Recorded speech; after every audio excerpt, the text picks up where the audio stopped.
Tu as 32 ans, Aubrey. Tu es essentiellement un code qui se déprécie sur le marché, à la recherche de la prochaine mise à niveau. Sébastien n'a pas crié. Il a fait tourner son scotch, sa voix dégoulinant de cette terrifiante pitié silencieuse. Là est fraîche, simple. Laya Banks a gloussé en lui agrippant le bras, le diamant à son doigt captant la lumière.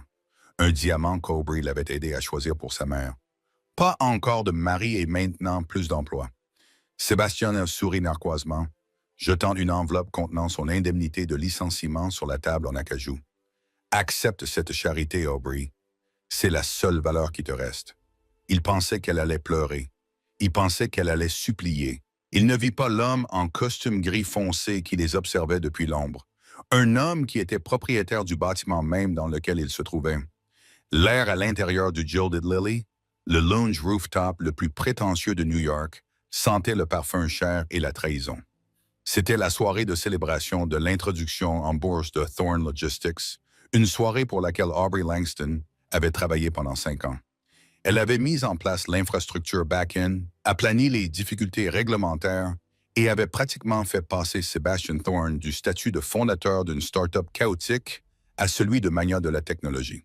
Et voilà sa récompense. Une exécution publique déguisée en rupture. Aubrey se tenait figé près de la section VIP, la soie de sa robe émeraude lui donnant soudain l'impression d'être un serpent qui l'étranglait. Sébastien Thorne, l'homme avec qui elle avait vécu pendant 4 ans, se tenait devant elle, non pas avec une bague, mais avec un public. À sa gauche se tenait Laya Banks, une influenceuse de 22 ans dont la principale contribution à la société consistait à réaliser des vidéos de déballage et, apparemment, à voler les partenaires des autres. « Tu fais une scène, Sébastien », dit Aubrey d'une voix calme.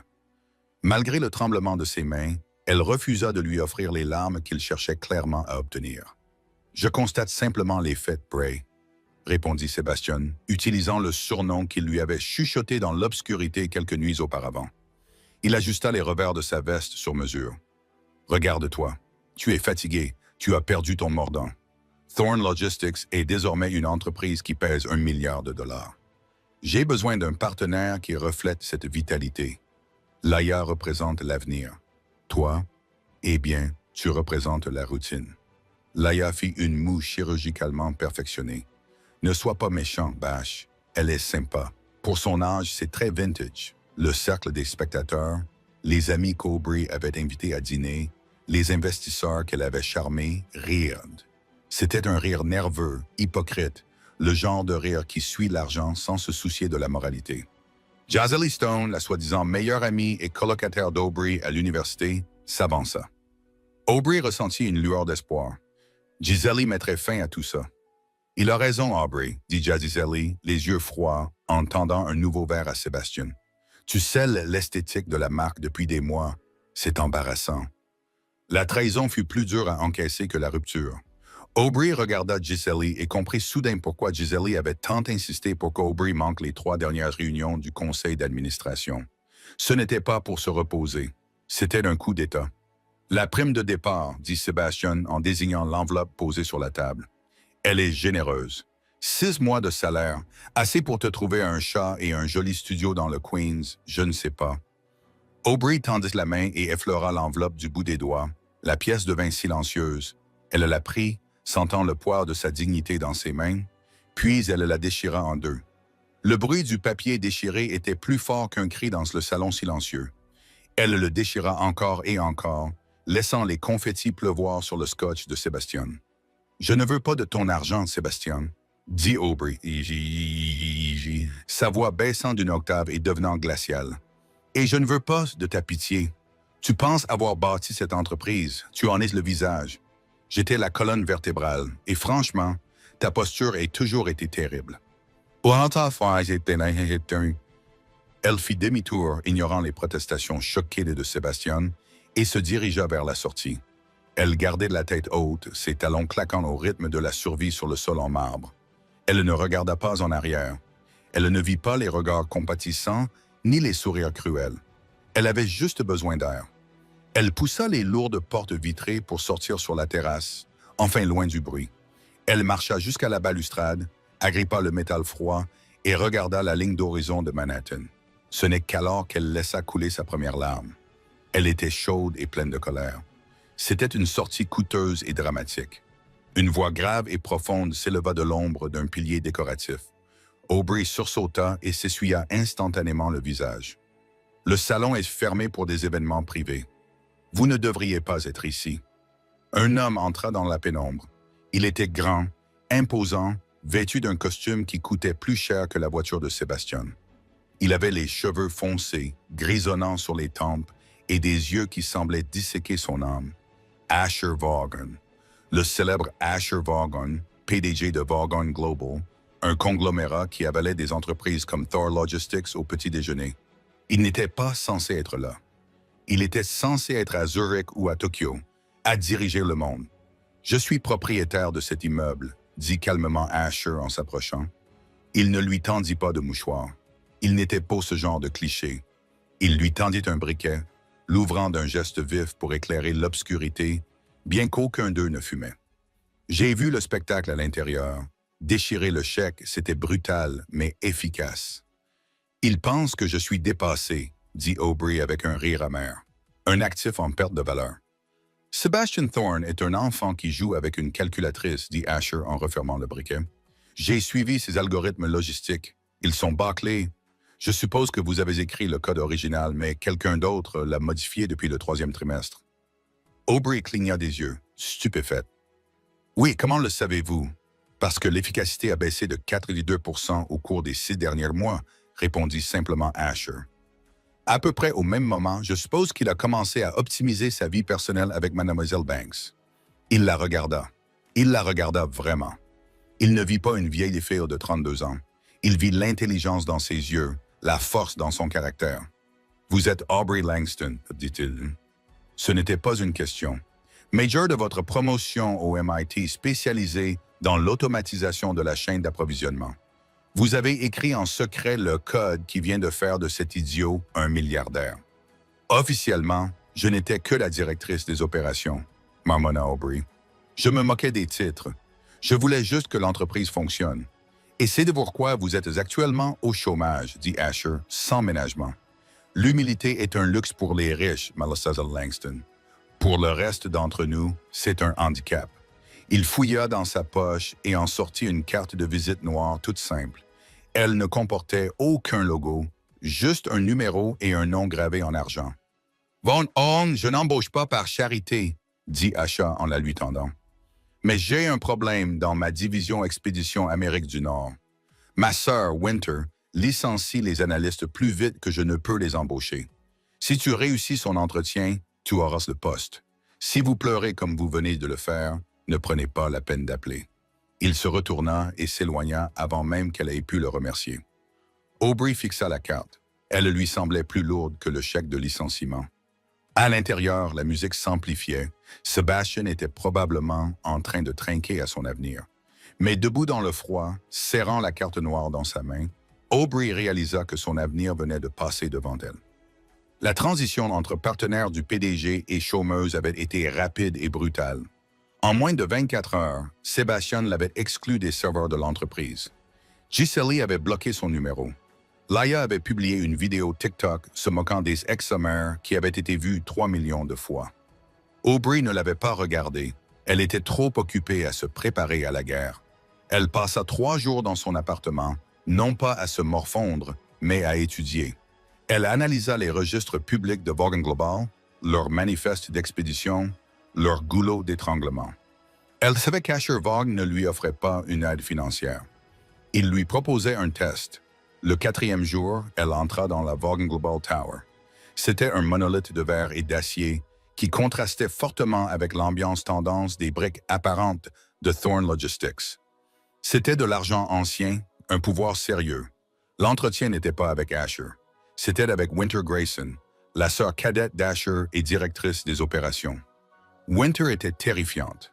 Elle était assise derrière un bureau fabriqué à partir de métal d'avion recyclé, se limant les ongles, tandis qu'Aubrey était assise sur une chaise qui semblait volontairement inconfortable. « Mon frère dit que vous avez du potentiel, » dit Winter sans lever les yeux. « Je pense que votre bagage, les rebuts de Sebastian Thorne, pourquoi devrais-je vous laisser accéder à mes données? » Parce que votre centre de distribution asiatique perd de l'argent, dit Aubrey en faisant glisser un dossier sur le bureau. J'ai analysé vos itinéraires d'expédition. Vous faites appel à un sous-traitant à Singapour qui vous facture 15% de trop sur les frais de recherche de carburant. C'est caché dans le grand livre auxiliaire. Winter cessa de se limer les ongles. Elle regarda le dossier, puis Aubrey. Ses yeux étaient d'un bleu glacial, comme de la cendre. Elle ouvrit le dossier et parcourut les données. Le silence se prolongea pendant 1 minute. Grant Winter aboya. Un homme plus âgé, peut-être dans la soixantaine, entra en traînant les pieds depuis le bureau voisin. Il ressemblait à un gentil grand-père, vêtu d'un cardigan qui coûtait plus cher que la voiture d'Aubrey. C'était Grant Grayson, l'oncle d'Asher et Winter, et le requin juridique de l'entreprise. Oui, ma chère. Grant sourit chaleureusement à Aubrey. Elle a trouvé la fuite à Singapour, dit Winter, d'une voix dénuée d'émotion. En 3 jours, notre équipe d'audit interne a mis 3 mois et ils l'ont manqué. Grant gloussa. Eh bien, bienvenue à bord, Mme Langston. Ne laissez pas Winter vous effrayer. Elle mord, mais elle est vaccinée. Aubrey fut embauché comme analyste senior. C'était un recul par rapport à son ancien poste, mais une avancée à tous les autres égards. Elle se plongea dans le travail. Elle était la première à arriver et la dernière à partir. Elle portait des tailleurs simples, attachait ses cheveux en arrière et laissait son travail parler pour elle. 2 mois passèrent, Aubrey n'avait pas revu Asher depuis le balcon. Il était un fantôme dans la machine, ses emails dictant le fonctionnement de l'Empire. Mais le passé n'en avait pas fini avec elle. Un mardi soir, alors qu'elle vérifiait les comptes en vue d'une fusion potentielle, Aubrey remarqua quelque chose d'étrange. Vaughan Global cherchait à acquérir une entreprise de logistique de taille moyenne pour gérer la livraison domestique du dernier kilomètre. Le favori pour l'acquisition, Thor Logistics. Le cœur d'Aubrey se mit à battre à tout rompre. Elle se plongea dans les dossiers de diligence raisonnables. Les chiffres semblaient parfaits, trop parfaits. Elle se souvint de la nuit que Sébastien avait passée avec Giseli à examiner les comptes. Elle se souvint de la restructuration frénétique que Sébastien avait effectuée juste avant l'introduction en bourse. Aubrey consulta les données brutes. Elle superposa ses anciens algorithmes, ceux qu'elle avait écrits, aux rapports actuels de Thorne. Ils ne correspondaient pas. Sébastien gonflait le nombre de ses utilisateurs. Il comptait les expéditions initiées comme des revenus réalisés. C'était un stratagème classique de gonflement artificiel des cours, déguisé en costume sur mesure. Si Asher achetait Thor Logistics, il achèterait une coquille vide et Sébastien repartirait avec des centaines de millions, laissant Vaughan Global nettoyer le gâchis. « On dirait que vous avez vu un fantôme », dit une voix. Aubrey se retourna. Asher Vaughan était appuyé contre le cadre de sa porte. Il était 21h. Le bureau était vide. « Monsieur Vaughan, dit-il en se levant et en lissant sa jupe. Je ne savais pas que vous étiez dans le bâtiment. »« Je vis dans le penthouse, » répondit Asher en entrant dans son petit bureau. Il avait l'air fatigué, sa cravate était défaite. « Winter me dit que vous êtes une machine. En fait, elle vous aime bien. Elle déteste tout le monde. »« Je fais juste mon travail, » répondit Aubrey. « Et que vous dit votre travail en ce moment? » Asher désigna ses écrans, qui étaient couverts de drapeaux rouges et de feuilles de calcul surlignées. Aubrey hésita. Si elle parlait, elle passerait pour l'ex-vindicative qui essayait de saboter la grosse journée de paie de Sébastien. Si elle restait silencieuse, l'entreprise qu'elle respectait désormais perdrait des millions. Le thème de la vérité plutôt que de l'émotion. L'acquisition de Thorne, dit clairement Aubrey. C'est un piège. L'expression d'Ash ne changea pas. Expliquer la politique de comptabilisation des revenus. Elle désigna l'écran. Sébastien l'a modifié au 4e trimestre. Il comptabilise les revenus avant la livraison. Cela gonfle le bit de 30%. C'est légalement flou, mais opérationnellement suicidaire. L'entreprise n'a pas de trésorerie. Elle fonctionne grâce à des dettes masquées sous forme de créances. Asher s'approcha et se plaça juste à côté d'elle. Il sentait le bois de santal et le scotch cher, un scotch meilleur que celui que Sébastien buvait. Il se pencha, posant sa main sur le bureau près de la sienne, tandis qu'il étudiait les chiffres. La proximité était électrique, mais son attention était purement professionnelle. « Pouvez-vous le prouver ?» demanda Asher d'une voix basse. « J'ai écrit le code original, » répondit Aubrey. « Je sais où les corps sont enterrés parce que j'ai creusé les tombes. Métaphoriquement, je peux le prouver, mais j'ai besoin d'accéder aux données brutes du serveur, ce que je n'ai pas. Asher se redressa. Il la regarda intensément, l'air calculateur. Nous avons une dernière réunion de négociation avec Thorne et son équipe demain. Ils font pression pour conclure rapidement. Victor North, mon concurrent, fait également une offre, ce qui fait monter les enchères. Victor North est un requin, avertit Aubrey. S'il découvre cela avant vous, il vendra les actions à découvert et détruira Sébastien publiquement. Mais si vous l'achetez, la perte sera la vôtre. Alors nous devons le révéler dans la salle. Asher prit sa décision le lendemain. « Tu viens avec moi. Monsieur Vaughan, je ne peux pas. » Aubrey paniqua. « Sébastien, les médias, le discours est que je suis l'ex-petite amie folle. Si j'entre là-bas, ils diront que j'essaie juste de le ruiner. » Asher s'approcha, la forçant à le regarder. « Laisse-les dire ce qu'ils veulent. Tu es la seule personne dans cette ville qui connaît la vérité. Es-tu une analyste, Aubrey, ou une victime? » Choisis. Aubrey inspira. La peur était là, l'étouffant, mais sous-jacente, il y avait de la colère. Une colère juste et brûlante. « Je suis une analyste, » murmura-t-elle. « Bien, dit Asher, un rare petit sourire effleurant ses lèvres. Mettez quelque chose d'élégant. Nous partons en guerre. » La salle de conférence de Vaughan Global était conçue pour intimider. Les baies vitrées du sol au plafond donnaient sur la ville, donnant aux personnes présentes l'impression d'être des dieux. Sébastien Thorne était assis en bout de table, flanqué de Jazely et de son équipe juridique. Laia était également présente, officiellement en tant qu'ambassadrice de la marque, mais surtout pour faire joli et flatter l'ego de Sébastien. Il riait, confiant. Ils avaient monté Victor North contre Asher Vaughan, faisant grimper le prix d'acquisition à 1,2 milliard de dollars. Ils étaient sur le point d'être plus riches que Dieu. Les portes s'ouvrirent. Asher Vaughan entra, son énergie envahissant la pièce.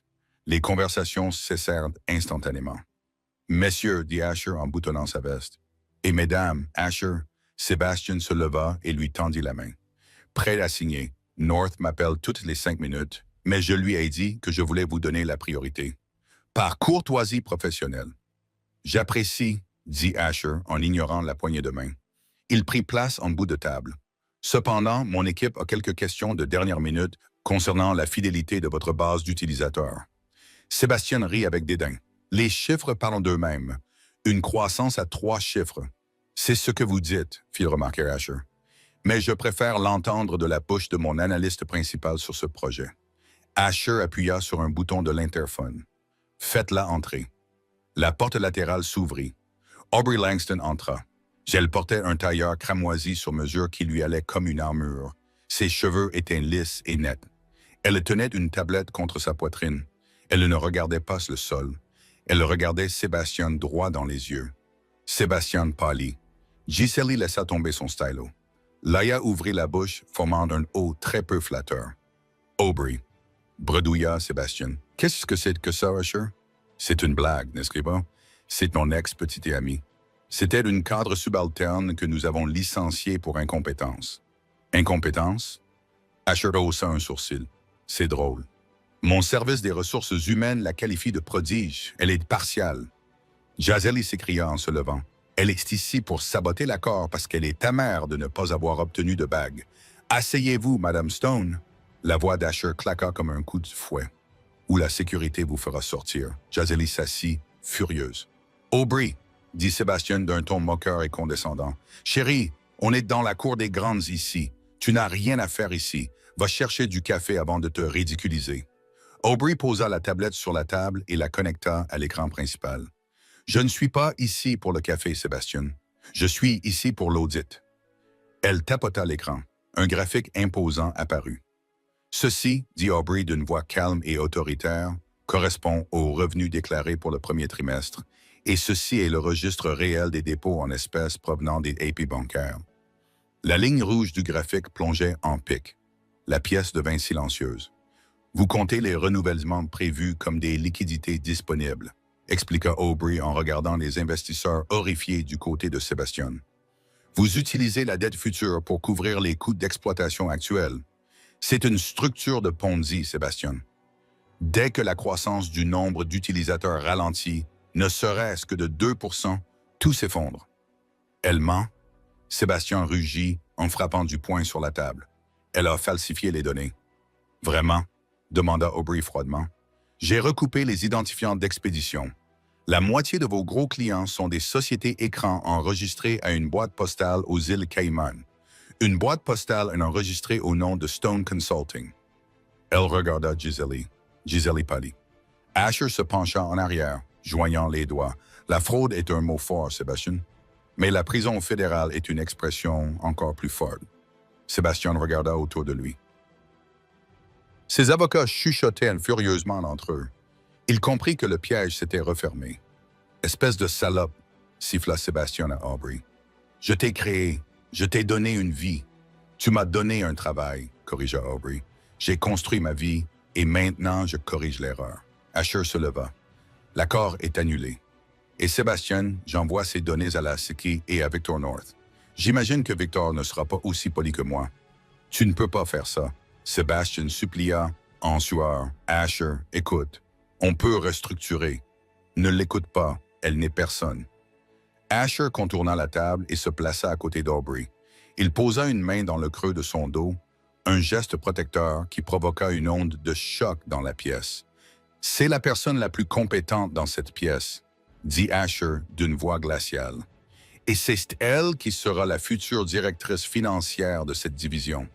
Toi, Sébastien, tu es un inventaire déprécié. » Asher guida Aubrey vers la porte. « Allons-y, Mala Langston, nous avons du travail à faire. » Ils sortirent, laissant Sébastien au milieu des ruines de son empire. Dans le couloir, une fois les portes fermées, les genoux d'Aubrey finirent par céder.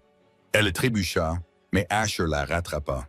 Sa prise était forte, chaleureuse. « Respire, lui ordonna-t-il doucement. « J'ai réussi, allaita-t-elle en tremblant. « J'ai vraiment réussi. »« Tu as été magnifique, » dit Asher. Et pour la première fois, ses yeux n'analysaient pas des données. Ils analysaient ses lèvres. À ce moment-là, l'ascenseur sonna. Un homme en sortit. Victor North. Il était rusé, prédateur et souriant.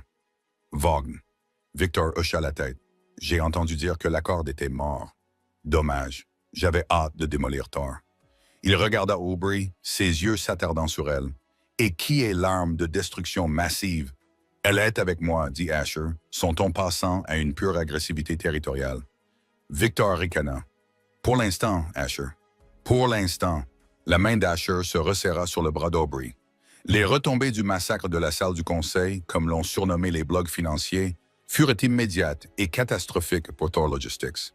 En moins de 48 heures, l'introduction en bourse fut suspendue. La SEC avait ouvert une enquête préliminaire et le visage de Sebastian Thorne était affiché partout dans le Wall Street Journal, non pas comme celui d'un visionnaire, mais comme un exemple à ne pas suivre. Pour Aubrey Langston, cependant, le silence était terminé.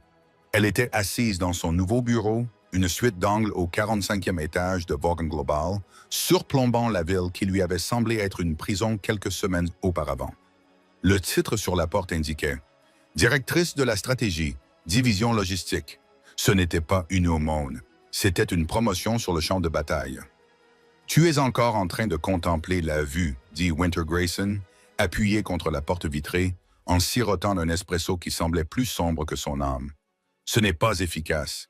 La vue ne génère pas de revenus. » Aubrey se retourna en souriant faiblement. Elle avait appris que l'abrasivité de Winter était une façon d'exprimer son amour. « Je ne la contemple pas. Je pense au Crimson Gala de ce soir. Asher insiste pour que j'y assiste. » « Il n'insiste pas, » corrigea Winter en entrant et en posant un sac à vêtements sur le canapé. « Il ordonne. Et il a raison. Ce soir, c'est le Shark Tank. Sébastien sera là pour tenter de sauver sa réputation. Victor North sera là pour tenter de voler la nôtre. Tu dois avoir l'air de dominer les lieux, pas de flotter à leur surface. » Aubrey regarda le sac. « J'ai une robe. Tu as une garde-robe pleine de tenues professionnelles sensées qui crie « cadre moyen ». Winter ricana. Asher a fait venir celle-ci de Milan. Ne demande pas le prix. C'est vulgaire de parler d'argent alors que nous en avons clairement. Winter ouvrit le sac. C'était un chef-d'œuvre de velours bleu nuit et de fils argentés, conçu pour ressembler à un ciel étoilé. Elle était élégante, puissante et indéniablement sexy. « C'est lui qui a choisi ça ?» demanda Aubrey, les joues rougissantes. Il a des yeux, Aubrey, répondit Winter d'un ton sec. Et malgré son attitude intimidante, il semble les utiliser principalement pour toi ces derniers temps. Enfile-la. Peinture de guerre à 7 heures. Le Crimson Gala se tenait au Met, une salle caverneuse remplie de milliardaires, de politiciens et de parvenus qui les courtisaient. L'air vibrait au son des quatuors à cordes et des commérages étouffés. Lorsque Aubrey arriva au bras d'Asher, la salle ne se tut pas seulement. Elle sembla retenir son souffle. Asher Varden portait un smoking qui lui allait comme une seconde peau, mais ses yeux étaient rivés uniquement sur Aubrey. Il la guida à travers la foule, une main posée sur le boss de son dos, une barrière tactile contre le monde. « Respire », murmura Asher à son oreille, lui donnant des frissons dans le dos. « Tu as l'air dangereuse. J'aime ça. Tout le monde nous regarde », murmura Aubrey en serrant sa pochette comme s'il s'agissait d'une arme. « Laisse-les faire », répondit Asher. « Ils essayent de déterminer si tu es ma maîtresse ou mon cerveau. Laissons-les deviner. » De l'autre côté de la pièce, Sebastian Thorne tenait sa cour, bien que son cercle fût nettement plus restreint que d'habitude. Il avait l'air hagard. Le stress lié à l'échec de l'acquisition et à l'enquête imminente avait creusé des rides autour de ses yeux. Laya Banks était accrochée à lui, l'air ennuyé, tapotant furieusement sur son téléphone, probablement pour diffuser en direct leur soirée glamour. Lorsque Sebastian aperçut Aubrey, il s'interrompit au milieu d'une phrase. Il laissa tomber son verre. « C'est Aubrey ?» demanda Laya, sa voix couvrant la musique. « Pourquoi porte-t-elle ça? C'est une location. » Sébastien l'ignora. Il traversa la pièce d'un pas décidé, le visage figé dans une expression de désespoir. Il intercepta Aubrey et Asher près de la fontaine à champagne. « Aubrey, » dit Sébastien d'une voix tendue, « tu as du culot de te montrer ici après le coup que tu as monté. »« Bonsoir, Sébastien, » répondit Aubrey froidement. « Je pense que ce coup était simplement une comptabilité exacte.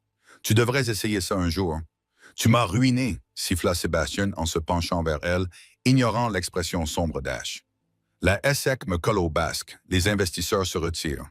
Tu dois publier un démenti. Dis que tu as fait une erreur. Dis que tu étais sous le coup de l'émotion. Elle ne fera rien de tel. » Asher s'avança, sa taille éclipsant celle de Sébastien. « Et si tu t'approches d'1 centimètre de ma directrice financière, je demanderai à la sécurité de te faire sortir par l'entrée de la cuisine. »« C'est mon ex, » rétorqua Sébastien. « Je la connais.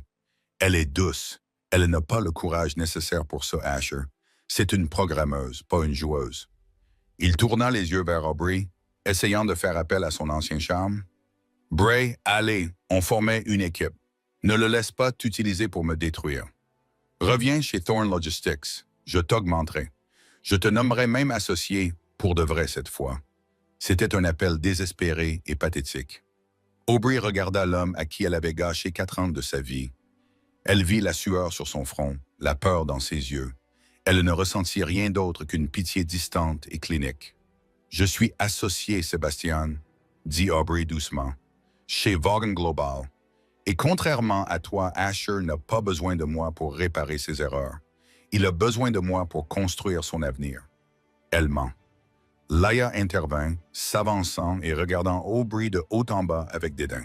« Tu n'es qu'une employée de rebond. Bash va rebondir. Nous te lançons un jeton cryptographique la semaine prochaine, Thorncoin. Ça va être énorme. » Aubrey rit. C'était un rire sincère et joyeux qui les surprit tous les deux. Thorncoin. Oh, Sébastien, tu es vraiment désespéré. Avant que Sébastien n'explose, une ombre tomba sur le groupe. Victor North était arrivé. Victor était un homme qui semblait avoir été sculpté dans le granit et les mauvaises intentions. Il portait une veste de smoking blanche, un choix audacieux qui montrait qu'il ne craignait ni les tâches ni les jugements. Asher. Victor hocha la tête, ses yeux se posant sur Aubrey. Et la célèbre Madame Langston, je dois dire que les audits financiers que vous avez réalisés étaient de la poésie. Une poésie brutale et violente. Victor reconnut Asher, son corps se tendant. « Je suis juste ici pour présenter mes condoléances à M. Thorne. » Victor sourit, montrant trop de dents. « J'ai entendu dire que le cours de votre action avait atteint aujourd'hui son plus bas niveau en 52 semaines. Je vais acheter, bien sûr, pour la ferraille. » « Va au diable !» Sébastien cracha en attrapant brutalement le bras de Laya. « On s'en va. Alors que Sébastien traînait Laia qui protestait, Victor tourna toute son attention vers Aubrey. Vous savez, Mel Langston, un talent comme le vôtre est gâché sur un navire en perdition comme Thorn, et franchement, Vulcan Global était conservateur. Mon entreprise, Northstar, récompense l'agressivité. Dites votre prix. Elle n'est pas à vendre, Victor, dit Asher d'une voix basse et menaçante. Tout est à vendre, Asher. Victor ricana. C'est juste une question de prix. Il s'inclina légèrement devant Aubrey. Réfléchissez-y. Je vous promets que je n'exige pas de mes cadres qu'ils portent du velours pour détourner l'attention des bilans. Il s'éloigna, laissant derrière lui une atmosphère glaciale. Il va s'en prendre à nous, dit Aubrey à voix basse. Laisse-le faire, dit Asher en prenant sa main et en la posant sur son bras. Je suis là pour toi. Le coup de grâce était inévitable. Les semaines qui suivirent le gala furent marquées par des manœuvres corporatives à haut risque. Aubrey dirigeait la restructuration des voies maritimes nord-américaines de Vaughan, un projet colossal valant des centaines de millions. Elle était brillante, infatigable et, pour la première fois de sa vie, appréciée. Mais l'ennemi n'était pas seulement à l'extérieur des portes. Il se glissait à l'intérieur. Gisele Stone, confrontée à l'effondrement de son cabinet de conseil en raison du scandale Thorn, avait contacté Victor North. Elle n'avait aucune loyauté, seulement un instinct de survie. Victor lui avait confié une tâche simple, trouver des informations compromettantes sur Aubrey Langston, détruire sa crédibilité et l'enquête de la SSI sur Thor, qui impliquait Gisele, perdrait son principal témoin. Gisele connaissait les mots de passe d'Aubrey. Elle connaissait ses anciens comptes de messagerie. Elle connaissait le nom de jeune fille de sa mère. Un mercredi, Aubrey arriva à son bureau et trouva Winter qui l'attendait, flanqué de 2 membres de l'équipe de sécurité interne. L'atmosphère était suffocante. « Winter ?» Aubrey laissa tomber son sac. « Que se passe-t-il ?»« Nous avons trouvé une fuite, » dit Winter, la voix légèrement tremblante. Aubrey n'avait jamais entendu parler de cela auparavant. Des données confidentielles concernant la fusion à Tokyo avaient été envoyées au serveur privé de Victor North la nuit précédente, à 3 heures du matin. Aubrey fronça les sourcils. « D'accord, alors tracez l'adresse IP. Trouvez la taupe. »« C'est fait, » répondit Winter en brandissant une feuille imprimée. « Cela provenait de votre terminal, Aubrey. En utilisant votre clé de cryptage, la pièce s'est mise à tourner. C'est impossible. Je dormais. J'étais avec... » Elle s'interrompit. Elle ne pouvait pas dire qu'elle était avec Asher. Ils avaient passé la nuit à discuter, simplement discuter dans son penthouse, s'endormant sur le canapé après avoir examiné des contrats. Mais admettre cela donnerait l'impression qu'elle couchait pour obtenir une protection. « Je n'ai rien fait, » dit Aubrey fermement. « Quelqu'un a usurpé mes identifiants. Les journaux sont codés en dur, » dit le chef de la sécurité d'un ton apologétique. « Zell Langston, nous devons suspendre votre accès en attendant un audit complet. C'est le protocole standard.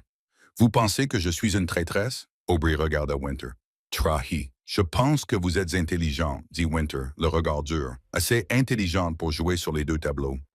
J'ai prévenu Asher que vous étiez un boulet. Où est-il, la Sommamambéité? » demanda Aubrey, en réunion avec la délégation japonaise. « Il n'est pas encore au courant. » « Je m'en occupe. » Winter désigna la porte. « Rentrez chez vous, Aubrey. Ne vous connectez pas. N'appelez personne. » Aubrey fut escortée hors du bâtiment comme une criminelle. Alors qu'elle se tenait sur le trottoir, elle aperçut une berline noire garée de l'autre côté de la rue. La vitre s'abaissa. Gisele Stone était assise à l'arrière, portant des lunettes de soleil surdimensionnées. Elle les baissa, fit un clin d'œil, et la voiture démarra en trombe. Le téléphone d'Aubrey vibra. Un SMS provenant d'un numéro inconnu. Le karma existe, n'est-ce pas? Aubrey ne rentra pas chez elle. Elle se rendit au seul endroit qui lui vint à l'esprit, un petit cybercafé du Queens où elle avait l'habitude d'aller à l'université. Elle acheta un ordinateur portable jetable avec de l'argent liquide. Elle savait qu'elle n'avait pas envoyé les fichiers, ce qui signifiait que quelqu'un avait un accès à distance. Pendant 6 heures, Aubrey Langston n'a pas agi comme une directrice financière. Elle a agi comme la prodige du codage du MIT qu'elle était. Elle a retracé les entêtes des paquets de données volés.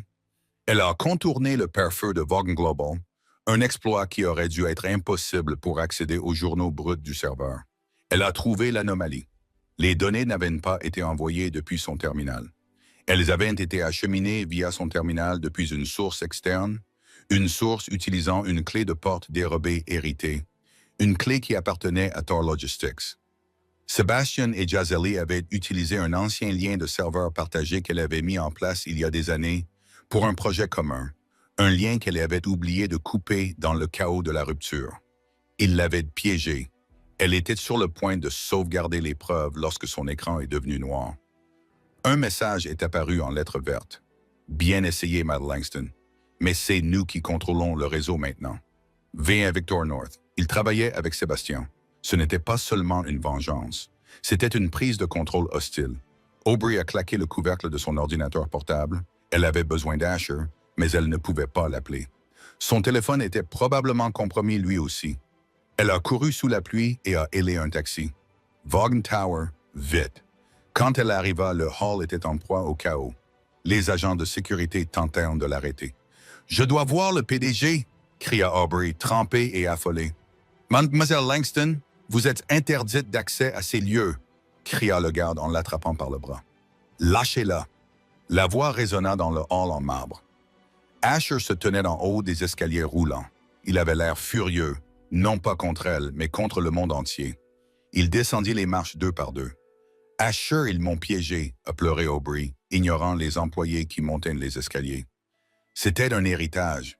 a déclaré Link, Sébastien et Victor. « Je sais !» a dit Asher en la serrant dans ses bras là, dans le hall, trempant son costume coûteux avec ses vêtements mouillés par la pluie. « Je sais, Aubrey. Tu sais ?» Elle s'écarta et leva les yeux vers lui. « Winter m'a montré les journaux, » dit Asher d'un ton sinistre. « Elle pensait que c'était la preuve de ta culpabilité. J'ai regardé les horodatage. À 3 heures du matin, tu dormais sur mon épaule. Je sais où tu étais. » Il se tourna vers le gardien de sécurité. « Réactivez immédiatement ces identifiants et faites descendre ma sœur ici. » « Mais le conseil d'administration, » balbutia le gardien. « Je suis le conseil d'administration, » rugit Asher. Il prit le visage d'Aubrey entre ses mains. « Ils ont essayé de se servir de toi pour m'atteindre. Ils ont commis une erreur fatale. »« Quelle erreur ?» demanda Aubrey, le cœur battant à tout rompre. « Ils en ont fait une affaire personnelle, » dit Asher. « Maintenant, nous ne nous contentons pas de les battre, nous les enterrons. » La contre-attaque fut rapide et impitoyable. Grâce aux ressources d'Asher et à la connaissance qu'avait Aubrey des systèmes internes de Thorn, ils ne se sont pas contentés de se défendre, ils ont démantelé l'organisation. Aubrey passa les 24 heures suivantes dans la salle de crise, un bunker sécurisé situé dans le sous-sol de Vaughan Global. Elle remonta la piste de l'accès non autorisé jusqu'à l'adresse IP de Jazeli. Mais elle trouva plus encore. Elle trouva des emails entre Sebastian et Victor North discutant de fixation des prix. C'était illégal, hautement illégal. « Nous les avons », a déclaré Aubrey en se frottant les yeux fatigués. Les lois RICO, l'espionnage industriel, la fraude électronique, tout est cela. Grant est en train de rédiger la déclaration sous serment, a déclaré Asher en posant une tasse de thé devant elle. Il n'avait pas quitté son chevet. Mais nous devons porter le coup final publiquement. Sebastian lance aujourd'hui sa crypto-monnaie Thorn lors d'une conférence de presse. Il pense se tourner vers la crypto-monnaie pour sauver l'entreprise. Il utilise les liquidités restantes de l'entreprise pour soutenir la crypto-monnaie, réalisa Aubrey en examinant les flux. Si la crypto-monnaie échoue, l'entreprise sera immédiatement insolvable. Exactement. Asher sourit froidement.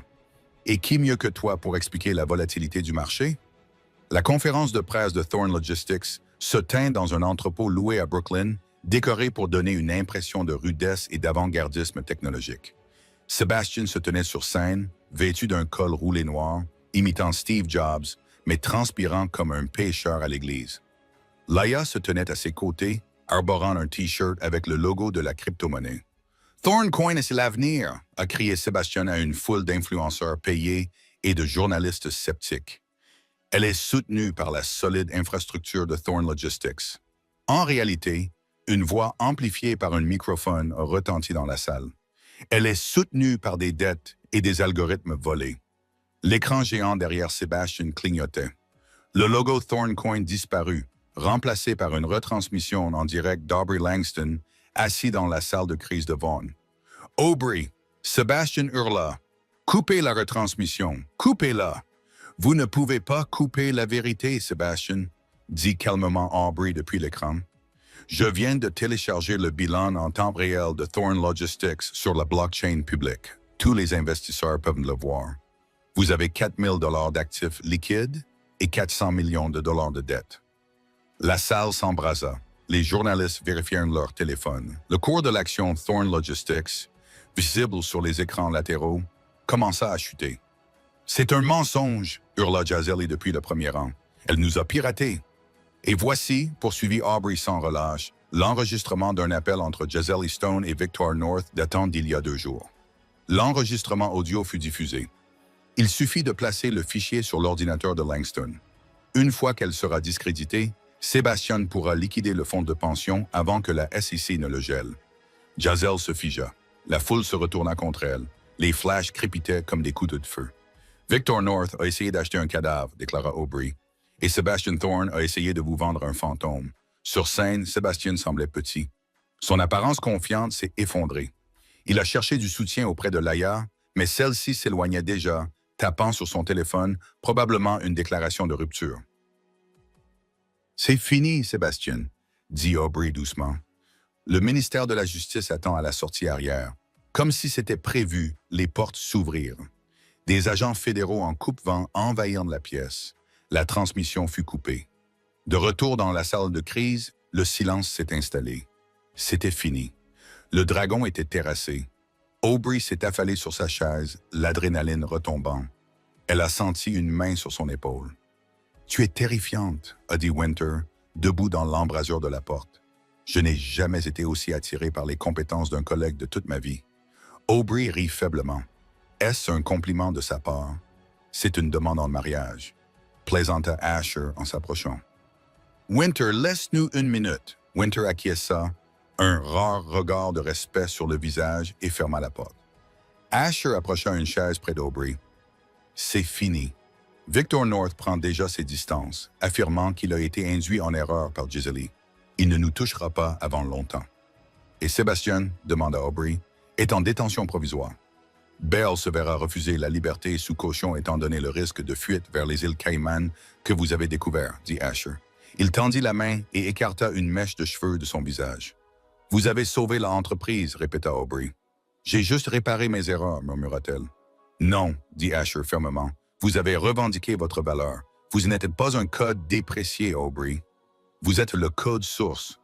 La tension qui s'était accumulée entre eux pendant des mois à travers les nuits tardives, les cafés partagés et les guerres d'entreprise a finalement éclaté. » Aubrey a regardé ses lèvres. « Est-ce approprié pour un lieu de travail? »« Je suis propriétaire du bâtiment, » a murmuré Asher en se penchant vers elle. « C'est moi qui fixe les règles. » Il l'a embrassée.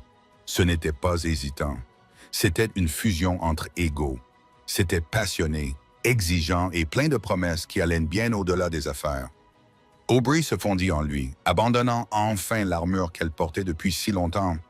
Elle n'était pas l'ex-petite amie, elle n'était pas la victime, elle était la vainqueuse. Mais alors qu'ils se séparaient, à bout de souffle, le téléphone d'Asher vibra. Il y jeta un coup d'œil et fronça les sourcils. « Qu'y a-t-il » demanda Aubrey en suivant le contour de sa mâchoire. « Un message de mon frère, Grant » répondit Asher perplexe. « Il dit qu'il y a quelqu'un dans le hall qui te demande. Quelqu'un qui prétend être ton mari. » Aubrey se figea. « Je n'ai pas de mari. Il dit s'appeler Julian Thorne, lut Asher, le frère arrangé de Sébastien, et il dit qu'il détient 51% des droits de vote que tu viens de récupérer. » Les yeux d'Aubrey s'écarquillèrent. Le passé n'était pas encore terminé. Il venait juste d'apporter des renforts. Le hall d'entrée de Vaughan Global était une cathédrale de silence, seulement rompu par le cliquetis sec des chaussures d'Ash, alors qu'il marchait vers la réception. Aubrey le suivait de près. Près des tourniquets de sécurité se tenait un homme qui ressemblait à une version rugueuse et peu raffinée de Sébastien. Julian Thorne portait une veste en cuir qui avait connu des jours meilleurs, et ses yeux avaient une lueur imprudente que le regard lâche de Sébastien n'avait jamais eue. « Julian » souffla Aubrey en s'arrêtant à quelques mètres de lui. « Qu'est-ce que c'est que ça? » Comment ça, Marie? Julien sourit narquoisement et jeta un épais document relié sur le comptoir en marbre de la réception. Bonjour, ma chérie. Désolé d'avoir raté notre anniversaire. J'étais occupé à être mis sur liste noire par mon cher frère. Asher s'interposa entre eux, dégageant une menace froide et mortelle. Tu as 10 secondes pour t'expliquer avant que je te fasse expulser définitivement. Du calme, milliardaire, dit Julien en levant les mains, un signe de reddition. Je ne suis pas ici pour revendiquer mes droits conjugaux. Je suis ici pour te dire que mon frère est encore plus répugnant que tu ne le penses. Il désigna le document. Il y a 5 ans, Sébastien avait besoin d'un garant pour un prêt à haut risque auprès d'une banque proche d'un cartel à Macao. Il ne pouvait pas utiliser son nom et il ne pouvait pas te le demander, Aubrey, car tu aurais lu les petits caractères.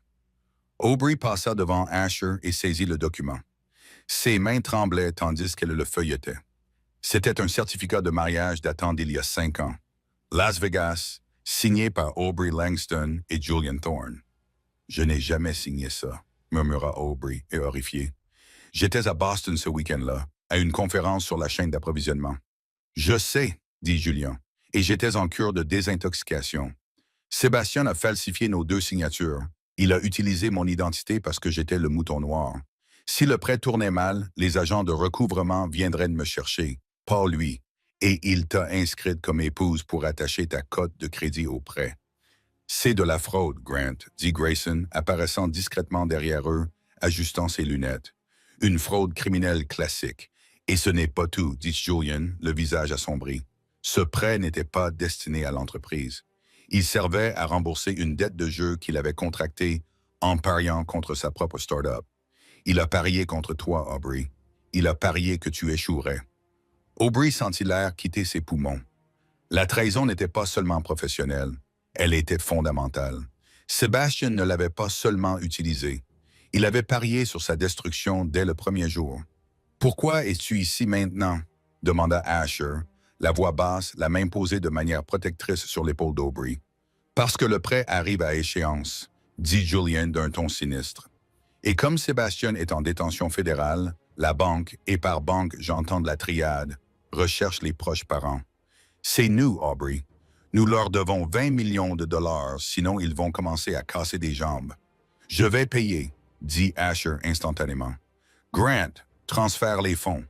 Non, dit Aubrey. Sa voix était calme, mais elle arrêta Grant dans son élan.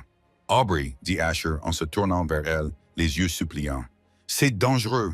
Laisse-moi m'en occuper. C'est de la petite monnaie pour moi. Non, Asher. Aubrey leva les yeux, le regard brûlant d'une lueur froide et intense. C'est Sébastien qui a créé cette dette.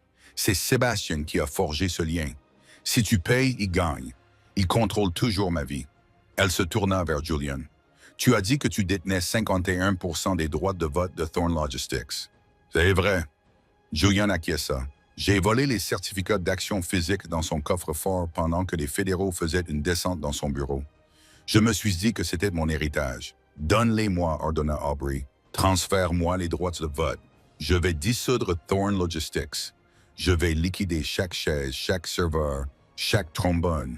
J'utiliserai les actifs pour payer la dette. Et je réduirai l'entreprise en cendres. Tu détruis l'œuvre de ta vie? Demanda Julian, impressionné. L'œuvre de ma vie est dans ma tête. Aubrey tapota sa tempe. Thorne Logistics n'est qu'un monument dédié à un menteur. Je vais le démolir.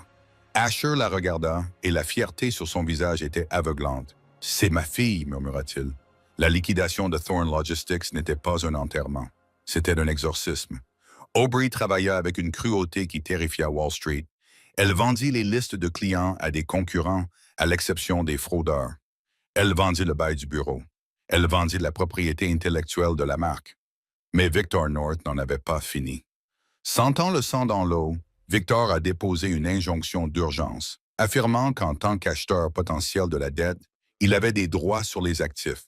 Il a tenté de geler la liquidation, espérant piéger Aubrey dans la responsabilité matrimoniale légale et la forcer à démissionner de Vaughan Global pour éviter un conflit d'intérêts. C'était un mardi matin lorsque Victor North a fait irruption dans l'audience de liquidation, flanqué d'une armée d'avocats. La salle d'audience était bondée. La presse était avide. « Votre honneur » s'écria l'avocat de Victor. Mademoiselle Langston agit sous le coup de l'émotion. Elle détruit la valeur actionnariale pour nuire à son ex-mari. Nous proposons d'acheter la société intacte. Si Victor l'achetait, il enterrerait les preuves de sa propre collusion avec Sébastien. Aubrey se leva. Elle ne portait pas aujourd'hui l'armure corporative d'un tailleur. Elle portait une simple robe blanche, sobre et sincère. « Votre honneur, dit Aubrey calmement.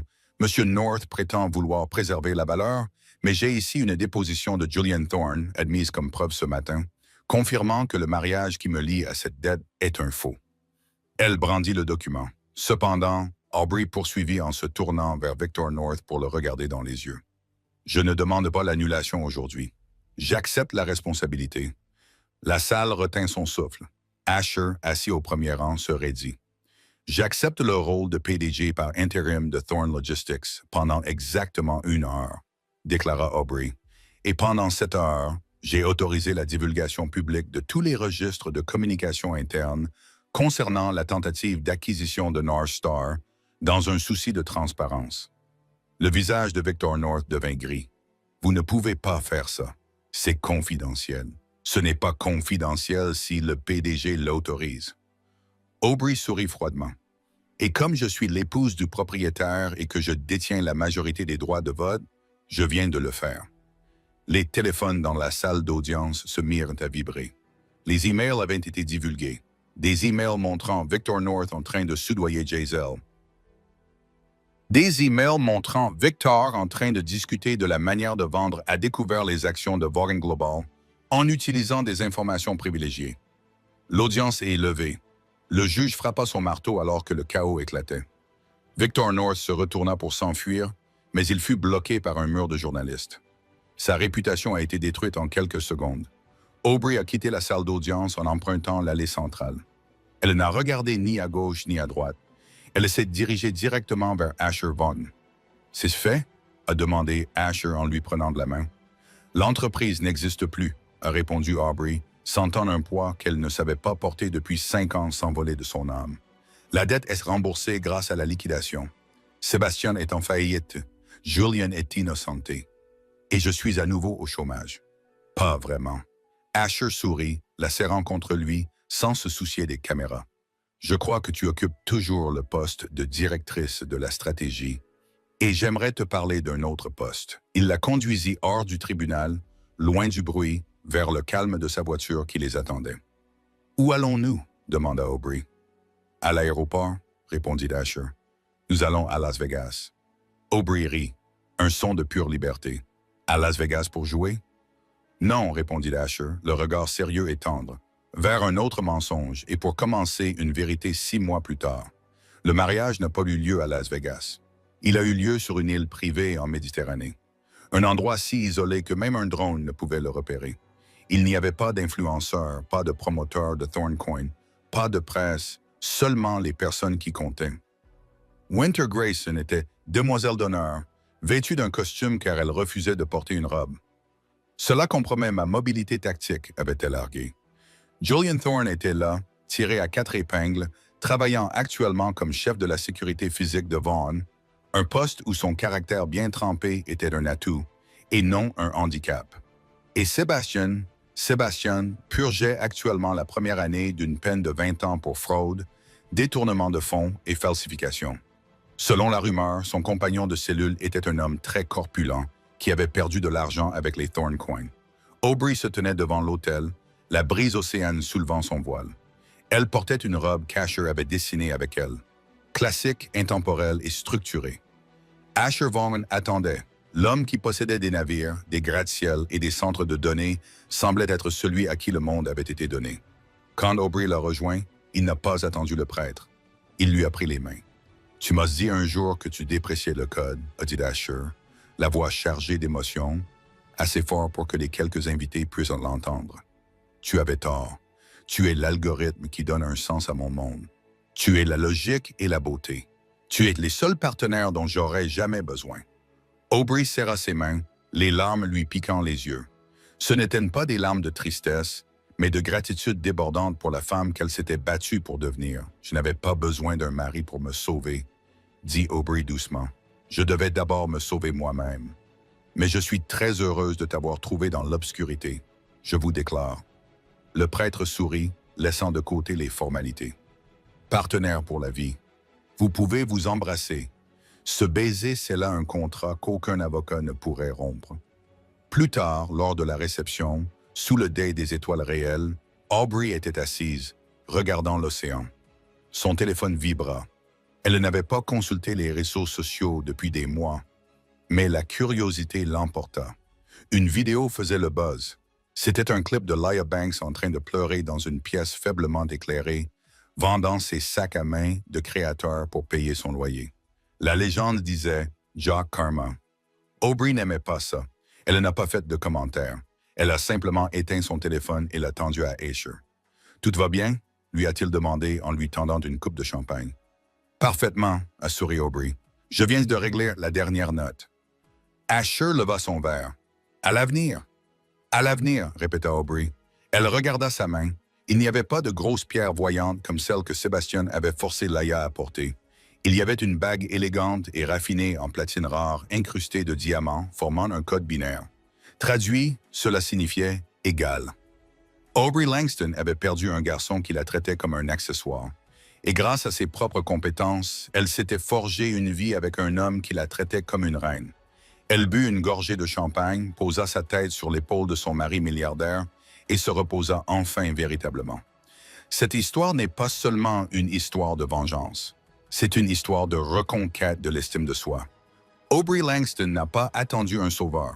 Elle est devenue elle-même un sauveur, utilisant son intelligence et son intégrité pour démanteler une vie bâtie sur des mensonges. Elle a prouvé que la dignité est la monnaie la plus précieuse et que la compétence est la vengeance ultime. Sébastien et Victor ont échoué non pas à cause de la malchance, mais à cause de l'effondrement inévitable de la tromperie. Aubrey a trouvé l'amour non pas en le suppliant, mais en se tenant si droite que seul un homme de même stature pouvait l'atteindre. Vous avez aimé cette histoire? Si le parcours d'Aubrey vous a inspiré, n'hésitez pas à aimer cette vidéo et à vous abonner pour découvrir d'autres histoires où le karma frappe fort et où la justice est rendue sans pitié. Partagez cette vidéo avec quelqu'un qui a besoin qu'on lui rappelle sa valeur aujourd'hui. N'oubliez pas que vous n'êtes pas un actif qui se déprécie. Vous êtes le code source de votre propre vie. À bientôt pour la prochaine histoire.